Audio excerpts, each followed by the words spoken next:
All right, you people ready to have some fun? Yeah. And everyone is talking about that cozy, possibly calculated relationship that Biden tried to show with the Saudis, from standing next to the crown prince in the class photo to fist bumping him when he arrived and kicked off meetings with the Saudi leaders. No, God, please, no! The White House claiming earlier this week Biden wouldn't shake any hands because of COVID. Hold up. Wait a minute. Something ain't right. Well, apparently that went out the window when Biden touched down in Israel. You piece of shit! And this fist bump, speaking of touching, even looks worse than a handshake. Bad touch, stranger danger. That's why homie don't play that. You're coming under a lot of fire for your fist bump with the crown prince. Why? I just wanted to give you a chance to respond to that. This ain't no picnic, bitch! The CEO of the Washington Post calling it, quote, shameful, and that it, quote, projected a level of intimacy. Emotional damage. And comfort that delivers to MBS the unwarranted redemption he has been desperately seeking. And that was so awful, it was beyond description. Bazinga! And even though President Biden claimed after the meetings with the Saudis yesterday that gas prices would actually fall in the coming weeks, if you believed that. Are you fucking crazy? Mr. President, how much in monetary terms do you estimate today's announcement will reduce gas prices, and when can Americans expect to see these changes?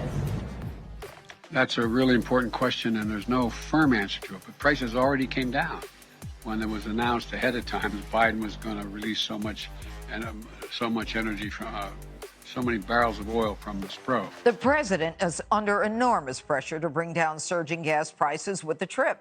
Bruh. And that will begin shortly. I'm doing all I can to increase the supply for the United States of America, which I expect to happen. We are in deep shit. We had a good discussion on ensuring global energy security and adequate oil supplies to support global economic growth. But was it all for nothing? Are you kidding me? Damn, I know. Hell no. At least one report indicates Biden will be coming back home with no announcement on producing more oil.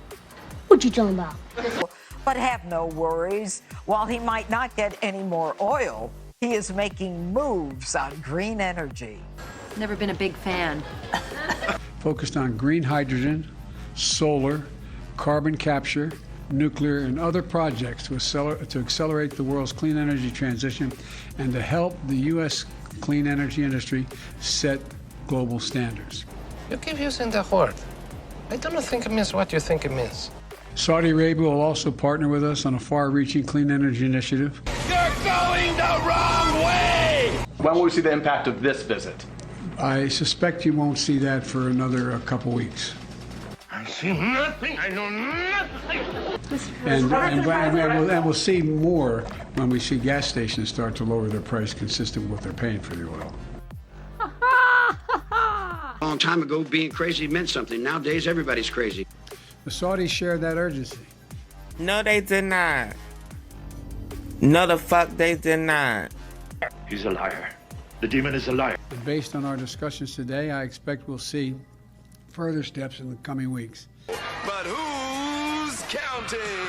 You're fucking liars!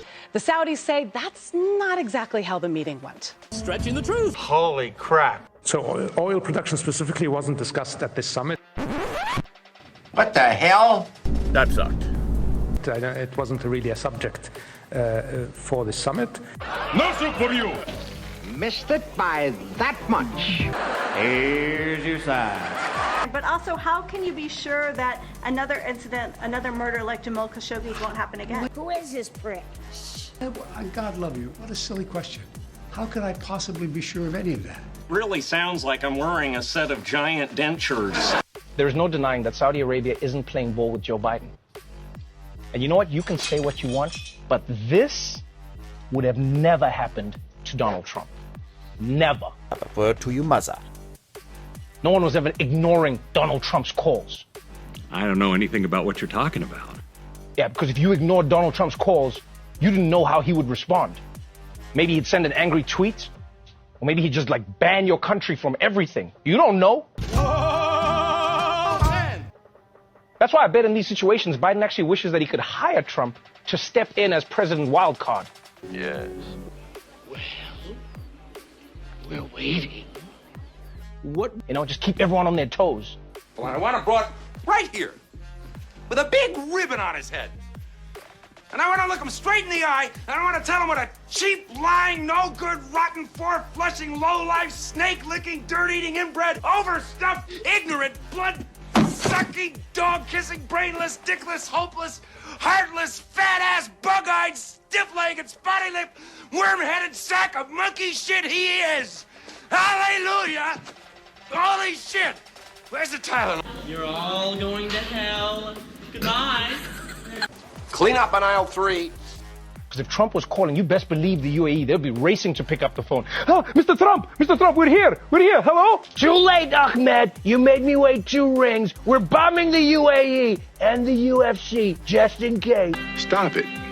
Get some help. Yeah, get him the hell out of here, will you, please? Get him out of here.